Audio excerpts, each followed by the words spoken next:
நேத்து எபிசோட்ல என்ன நடந்துச்சுன்னா, எங்க போய் சொல்லுவேன் என்னன்னு சொல்லுவேன், எங்க போய் சொல்லுவேன் என்னன்னு சொல்லுவேன். நேத்து எபிசோடோட டியூரேஷன் கிட்டத்தட்ட 1 மணி நேரம் 50 நிமிஷம். பட் ஃபுல்லா பார்த்ததுக்கு அப்புறம் 5 நிமிஷம் பேசுறது கூட ஒண்ணு இல்லையே அப்படின்ற மாதிரி தான் இருந்துச்சு. ஏன்னா ஃபைனலிஸ்ட் 5 பேர் இருக்காங்க தெரியுமா, அவங்கள பத்தின 5 வீடியோஸ், அதாவது ஏவி என்று சொல்லப்படுகின்ற பயண வீடியோ, அதை மட்டுமே போட்டு காமிச்சு கிட்டத்தட்ட 1 மணி நேரம் ஓட்டிட்டாங்க. அதுக்கப்புறம் ஹிமாலயான்னு சொல்லி ஒரு ப்ரமோஷன். இத பத்தி நம்ம என்ன பேசுறது உங்கள்ட்ட. பட் இருந்தாலும் ஏதோ வத்தல் தொத்தல் மாதிரி அங்கங்க ஒரு சில கண்டென்ட்லாம் இருந்துச்சு. அதோட சேர்த்து உங்களுக்காக சிறப்பு அன்சீனும் சேர்த்திருக்கோம். அதெல்லாம் சட்டுப்புட்டுன்னு பார்த்துடலாம். இதுல ஃபர்ஸ்ட் எடுத்த உடனே ஒரு வீடியோ அப்படின்னு சொல்லி இது வரைக்கும் இந்த வீட்டுக்குள்ள நடந்த நட்பை பாராட்டிய தருணங்கள் அப்படின்றதெல்லாம் கலெக்ட் பண்ணி ஒரு அழகான தொகுப்பா போட்டு விட்டாங்க. அதை பார்த்து ஒரு சிலர்லாம் கண்ணு கலங்கினாங்க, ஒரு சிலர்லாம் கைத்தட்டி விசில் அடிச்சு சந்தோஷமா என்ஜாய் பண்ணாங்க. அதுல முக்கியமா விஷால் கண் கலங்குறப்போ அன்சிதா தொடச்சு விட்ட அழகு இருக்கே, எவ்வளவு அழகா இருந்துச்சு தெரியும்.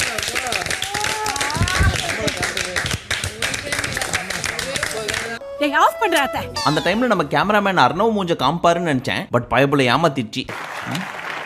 நெக்ஸ்ட் நம்ம தர்ஷிகா இவங்கள்ட்ட சொல்லிட்டு இருக்காங்க, இந்த வீட்டுக்குள்ள எல்லாரும் நார்மலா இருக்காங்க, ஆனா நான் நார்மலா இருக்க ட்ரை பண்றேன், இருந்தாலும் முடியலப்பா. வெளியே போனதுக்கு அப்புறம் எல்லாரும் என்கிட்ட என்ன தெரியுமா கேட்டாங்க, நீ டாப் 5ல வந்திருக்க வேண்டிய ஆளு, ஏன் விட்ட உங்க 2 பேருக்குள்ள அது மட்டும் இல்லன்னா இது கண்டிப்பா நடந்திருக்கும் இப்படின்னு என்ன சரமாரியா கேள்வி கேக்குறாங்க. ஏங்க நான் வேணுனேவா பண்ணேன், எனக்கு தெரியலங்க, ஒரு மாதிரி ஆயிடுச்சு, அதுக்கு நான் என்ன பண்றது அப்படிலாம் சொல்லிட்டு இருக்கிறப்போ சம்பந்தமே இல்லாம சௌந்தர்யா என்ன கேக்குறாங்க, விஷாலுக்கும் அன்ஷிதாக்கு ஏதாவது போயிட்டு இருக்கா அப்படிங்கிற பேர் தான் விடிய விடிய ராமாயணம் கேட்டு சிதைக்கிறாம சித்தப்பான்னு சொல்ற கதை. பாவம் குழந்தைக்கு தெரியவே இல்ல அன்ஷிதாக்கும் விஷாலுக்கும் லவ்ஸ் ஓடிட்டு இருக்குது அப்படின்னு. இத தர்ஷிகா சைன் லாங்குவேஜ் எல்லாம் சொன்னதுக்கு அப்புறம் நம்ம சௌந்தர்யா ஷாக் ஆகி, என்னடி சொல்ற, நீ என்ன சொல்ற அப்படின்னு நோண்டி கேட்க, ஆமாடி இவங்க 2 பேருக்குள்ள இது நடக்குது, பட் வீட்டுக்குள்ள இருக்கிறதுனால உங்களுக்கு தெரியல, சைடுல சைலண்டா போயிதுங்க ஒண்ணு பண்ணிட்டு தான் இருக்குதுங்க. அப்படியாங்க? ஆமாங்க. அவன் அப்படி என்ன சார் தப்பு பண்ணா? என்ன பண்ணலன்னு கேளுங்க, இவன் ஒரு புத்திசாலியான ஃப்ராட் சார். இத ஃபர்ஸ்ட் என்கிட்ட சொல்லியிருந்தா நான் அந்த ஃபீலிங்ஸ் குள்ள போயிருக்க மாட்டேன்ல. இப்ப வந்து கேட்டா நான் ஸ்பேஸ் கொடுத்துட்டேன்றாரு. அவர் எனக்கு ஸ்பேஸ்லாம் கொடுக்கல, நான் தான் எனக்கு பிடிக்கும்னு ஸ்பேஸ் கொடுத்தேன். ஆனா நீங்க அதுக்கான ஹோப் கொடுத்தீங்க. ஹோப் இத நான் தட்டி கேட்கணும் தான் உள்ள வந்தேன், கேட்டுட்டேன். தட்டி கேப்ப யோசிச்சு பாருங்களேன், இவன் போய் எல்லார்ட்டையும் அழுகுறான், இப்படி ஆயிடுச்சு நான் அந்த மாதிரிலாம் சொல்ல அப்படின்ற மாதிரி ஒரு சில வேர்ட்ஸ் எல்லாம் சொல்லிக்கிட்டே இருக்கான். அதை நான் வெளியில இருந்து பாக்குறப்போ எனக்கு எப்படி இருக்கும், எத்தனை பேர் எனக்கு கேள்வி கேட்டிருப்பாங்க, அப்ப நான் எவ்வளவு ஃபேஸ் பண்ணிருப்பேன். அண்ட் நீ என்கிட்ட சொல்லியிருக்க இந்த வீட்லயே நீ எனக்கு ரொம்ப ஸ்பெஷல் அப்படின்னு. சோ இதெல்லாம் பார்த்தா ஃப்ரெண்ட்ஷிப் மாதிரியா இருக்கு, கிடையாது அப்படின்னு கம்ப்ளீட்டா எக்ஸ்பிளைன் பண்ணிட்டாங்க விஷால பத்தி. பொண்ணுகளை எப்படி ஏமாத்தணுங்கிறதுல அவன் கில்லாடி சார். இத வந்த அன்னைக்கு ஃபேட்மேன் கேட்டார் தெரியுமா, இன்டர்வியூல அப்படி சொன்னேன் அப்படின்னு சொல்லி. அப்பயிலே மூஞ்சில அடிச்ச மாதிரி விஷால்ட்ட போய் நறுக்குன்னு கேட்டிருந்தா உங்களுக்கு ஒரு திருப்தி கிடைச்சிருக்கும், அண்ட் உங்களுக்கு கொடுத்த ஹோப்புக்கான ஆன்சர் எங்களுக்கும் கிடைச்சிருக்கும். பட் இப்போ வந்து பேசி என்ன பிரயோஜனம்? ஜெயிலர் படத்துல சொல்ற மாதிரி ரொம்ப தூரம் போயிட்டேன் அன்ஷிதாவோட. இப்போ என்ன பண்ண முடியும்? அதெல்லாம் பாக்குறப்போ உங்களுக்கு ஹர்ட் ஆகுதுன்னு தெரியுது. பட் அந்த டைம்ல நீங்க ஏன் கேட்கலன்னு புரியுது. எல்லாரும் விஷால பார்த்து பரிதாபப்படுறாங்க. இந்த டைம்ல போய் நான் ஏதாவது என்னோட கேள்வி எல்லாம் கேட்டு இன்னும் வன்மத்தை சம்பாரிச்சுக்கிறதுக்கா அப்படின்றதுக்காக தான் கேட்காம இருந்திருக்கீங்க. ஆனா என்னதான் பிளாஸ்டர் போட்டு ஒட்டினாலும் காயத்தை வேணா மறைக்க முடியும், வலியை மறைக்க முடியுமா? அவன் நிறைய வாட்டி கேட்டிருக்கா, உன்னால யாராவது வாழ்ந்திருக்காங்களான்னு. இப்ப என்னால அவ வாழட்டும். அடுத்து பவித்ரா தர்ஷிகாட்ட என்ன கேட்டுட்டு இருந்தாங்க, இந்த பர்சன் இருக்காங்கல்ல, அந்த பர்சனை பத்தி என்னால புரிஞ்சிக்கவே முடியல. ஃபர்ஸ்ட் ஒன்னு பேசினாங்க, இப்போ ஒன்னு பேசுறாங்க, இதுல எது உண்மை அப்படின்னு ஒரு வார்த்தையை போட்டு கேட்டாங்க. யாரா இருக்கும் அப்படின்னு யோசிச்சு பார்த்துட்டு இருந்தோமா, நம்ம கேமராமேன் தெய்வம் பொசுக்குன்னு கேமராவை திருப்பி அன்ஷிதாவை காட்டினாரு. அப்பதான் இவங்கள பத்தி பேசுறாங்கன்னு புரிஞ்சு சோ அவங்கள மைண்ட்ல வச்சுட்டு தர்ஷிகா சொல்றதெல்லாம் வச்சு மேட்ச் பண்ணி பாக்குறப்போ பர்ஃபெக்ட்டா இருந்துச்சு. சோ கேமராமேன் அண்ட் எடிட்டர் தெய்வத்துக்கு மிகப்பெரிய நன்றி. Nothing personal, just service. So Pavithra ஒண்ணுமே புரியல உலகத்துலன்னு பாட்டு பாடிட்டு தலையில கை வச்சிட்டு இருந்தாங்க. அப்பதான் தர்ஷிகா சொன்னாங்க, ஆரம்பத்துல இருந்தே அன்ஷிதா கதெல்லாம் இருந்துட்டு தான் இருந்திருக்கு, ஆனா இல்லன்னு சொல்லி சமாளிச்சா. இப்ப கன்ஃபார்ம் ஆயிடுச்சு பாத்தியா, எல்லாமே நடிப்புடி. காலைல அந்த ஃப்ரெண்ட்ஷிப் வீடியோ போட்டாங்க தெரியுமா, அதை பார்த்துட்டு அவன் சொன்னா பாரு, நம்ம ஃப்ரெண்ட்ஷிப் ரொம்ப நல்லா இருந்துச்சுல அப்படின்னு. அததான் என்னால தாங்கவே முடியல. இதெல்லாம் பார்த்து சுனிதாவே என்ன வந்து கட்டி பிடிச்சி ஃபீல் பண்ணி அழுதுட்டு போனாங்க. அப்ப பாத்துக்கோ அப்படின்லாம் சொல்லிட்டு இருந்தாங்களா. அதுக்கப்புறம் தான் புரிஞ்சு எதுக்கு இந்த ஃப்ரெண்ட்ஷிப் வீடியோ போட்டதுக்கு அப்புறம் சுனிதா போய் கட்டி பிடிச்சாங்க அப்படின்னு சொல்லி. ஓ அப்படியா விஷயம். ஆனா காமெடி என்னன்னா பக்கத்துல அன்ஷிதாவும் இருந்தாங்க, அவங்களுக்கு சுத்தமா புரியல. என்னடி எல்லாம் ஓகேவா, ஓகே தாண்டி அப்படின்னு சொல்லிட்டு போயிட்டாங்க. இதெல்லாம் தர்ஷிகா சொல்றப்பதான் கிளியர் பிக்சரா புரிஞ்சு, கனெக்டிங் டாட்ஸ் மாதிரி. அதாவது சுனிதா கட்டி பிடிச்சது கிடையாது, ஆரம்பத்துல இருந்தே அன்ஷிதாக்கு விஷால் மேல இருந்திருக்கு. ஆனா இவங்க போய் கேக்குறப்போ அப்படிலாம் ஒண்ணும் இல்லையே, we are just friends அப்படின்னு கதறி எழுதாங்க தெரியுமா ஆனந்தி கிட்ட. அதெல்லாம் ஃபேக், நடிப்பு அப்படின்னு வெளிச்சம் போட்டு காட்டிட்டாங்க. உண்மையா சொல்லித்தானே அவனோட தம்பி. பட் தர்ஷிகாக்குள்ள விஷால் மேல இப்பவும் ஃபீலிங்ஸ் இருக்கு. நீங்களே சொல்லுங்களேன், நம்ம லவ் பண்ற பையனோ பொண்ணோ எனக்கு உன் மேல அந்த ஃபீலிங்ஸே கிடையாது அப்படின்னு சொல்லிட்டு நம்ம கண்ணு முன்னாடி இன்னொருத்தவங்களோட சேர்ந்து லவ் ஃபீலிங்கோட சுத்துறப்போ அவங்களுக்கு அந்த வலி இருக்குமா இல்லையா? அதுக்காக லவ் பண்ண வேணாம்லாம் சொல்ல, வீட்ல இருந்து வெளியே போனதுக்கு அப்புறம் எப்படி வேணா லவ் பண்ண வேண்டியது தானே. அதை விட்டு கட்டி பிடிச்சிக்கிறது என்ன, முத்தம் கொடுக்கிறது என்ன, அது ஒரு அன்சீன் பார்த்தேன். அதுல கேஷுவல் ஹேண்ட் ஷேக் மாதிரி தான் தெரிஞ்சு, ஆனா டீடைலா டீகோட் பண்ணதுக்கு அப்புறம் தான் தெரியுது அது நார்மல் ஹேண்ட் ஷேக் கிடையாது, லவ் அப்படின்னு. உன்னை ஏமாத்துனதுக்கு நான் எந்த நியாயமும் சொல்ல முடியாது அங்கிதா.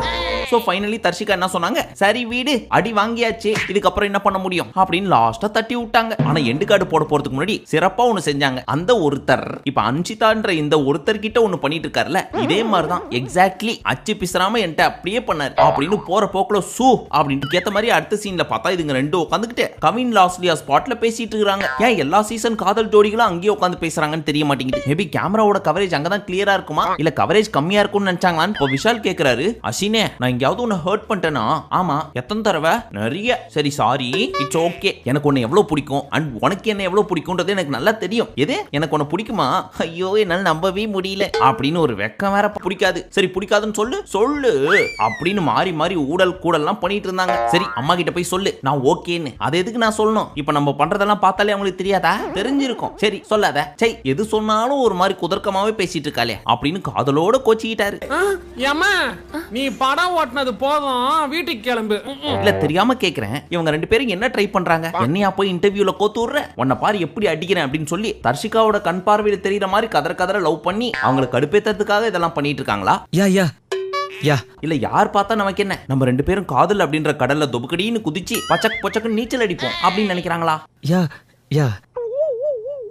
பட் விஷால் அவர்களே ஒன்னே ஒண்ணு மட்டும் சொல்றேன், பெண் பாவம் பொல்லாதது. அண்ட் அன்ஷிதா அவர்களே அது உங்களுக்கும் பொருந்தும். சோ பார்த்து பொழைச்சுக்குங்க. ஏற்கனவே நம்மளால ஒரு விக்கெட் வெளியே அவுட், இப்ப மீண்டும் மீண்டுமா நிறுத்தம் எல்லாத்தையும் நிறுத்தம். ரைட். இதை தவிர்த்து நேற்று எபிசோட்ல பெருசா ஒன்றும் கிடையாது. 5 பேரோட ஏவி மட்டும் போட்டாங்க. அதுக்கு பிக் பாஸ் சைட்ல இருந்து motivation, inspiration and variety of speech எல்லாம் கொடுத்து ரொம்ப பெருமைப்படுத்துற மாதிரி பேசினாரு. அவங்களும் தேங்க்ஸ் சொல்லி என்ஜாய் பண்ணி வீடியோவை பார்த்தாங்க. இதை தாண்டி எதுவும் நடக்கல. சோ உங்களுக்காக அன்சீன் நடந்த ஒரு சில மேட்டர்லாம் சொல்றேன். இப்போ நம்ம 2 அன்சீன் பார்க்க போறோம். அதுல ஃபர்ஸ்ட் இந்த கேங் எல்லாம் சுத்தி டான்ஸ் ஆடிட்டு இருந்தாங்க தெரியுமா முந்தானேத்து. அப்படி ஆடி முடிச்சதுக்கு அப்புறம் அன்ஷிதா என்ன சொன்னாங்க, இது நார்மலா ஆடின மாதிரி தெரியலையே, ஜாக்கோட எவிக்ஷனை கொண்டாடுற மாதிரி இருக்கே அப்படின்னு கலாய்க்க, அதுக்கு ஜெஃப்ரி என்ன சொன்னாரு, இப்போ என்ன அவங்களோட எவிக்ஷனுக்காக ஆடுறோம் அப்படின்னு நினைச்சிட்டு இருக்கீங்களா? அது அப்படியே இருக்கட்டும், இப்ப பாரு அதை நினைச்சு எக்ஸ்ட்ராவா ஆடுறேன் அப்படின்னு சொல்லி மறுபடியும் போய் டான்ஸ் ஆடிட்டு இருக்காரு. ஜெஃப்ரி ஆடுறான். இப்போ எனக்கு ஆடணும் ரொம்ப தோணுறா இதனாலே. வெளியே வா, மம்பட்டி விட்டு நடுமண்டு தொடக்கலையா? நம்ம என்ன நினைச்சோம், இவங்களோட க்ளோஸ் ஃப்ரெண்டு அக்கா வீட்டை விட்டு வெளியே போயிட்டாங்க, அந்த கவலை கூட இல்லாம ஆடிட்டு இருக்காரு அப்படின்னு தானே பார்த்தோம். ஆனா ஜாக் எவிக்ட் ஆயிட்டாங்க அப்படின்றதுக்காக தான் ஆடுறன்ற மாதிரி நக்கலா சொல்லிட்டு எக்ஸ்ட்ரா குத்து போடுறாரு. நல்லா பாத்துக்குங்க ஜாக்லின் உங்க தம்பிய.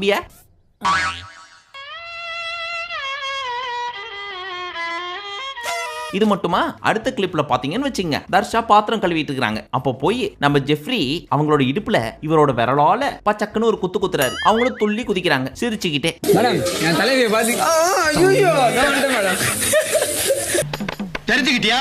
பையனை பார்த்து புரிஞ்சதா தெரிஞ்சுக்கிட்டியான்னு கேக்குறீங்களே, அப்புறமா சொல்றேன், நீங்க மேல சொல்லுங்க. பட் கேமராவோட ஆங்கிள் கரெக்டா தெரியாதனால ரொம்ப ஃபீல் பண்ணிட்டு இருந்தோம். உண்மையிலே இடுப்புல தான் குத்துனாரா இல்ல நம்ம தான் தப்பா புரிஞ்சுக்கிட்டோமா அப்படின்னு. நம்ம மைண்ட் வாய்ஸ புரிஞ்சுக்கிட்ட ஜெஃப்ரி மறுக்கா இந்த ஆங்கிள் போய் பச்சக்குன்னு இன்னொரு குத்து குத்துறாரு. கேட்டா அக்காவா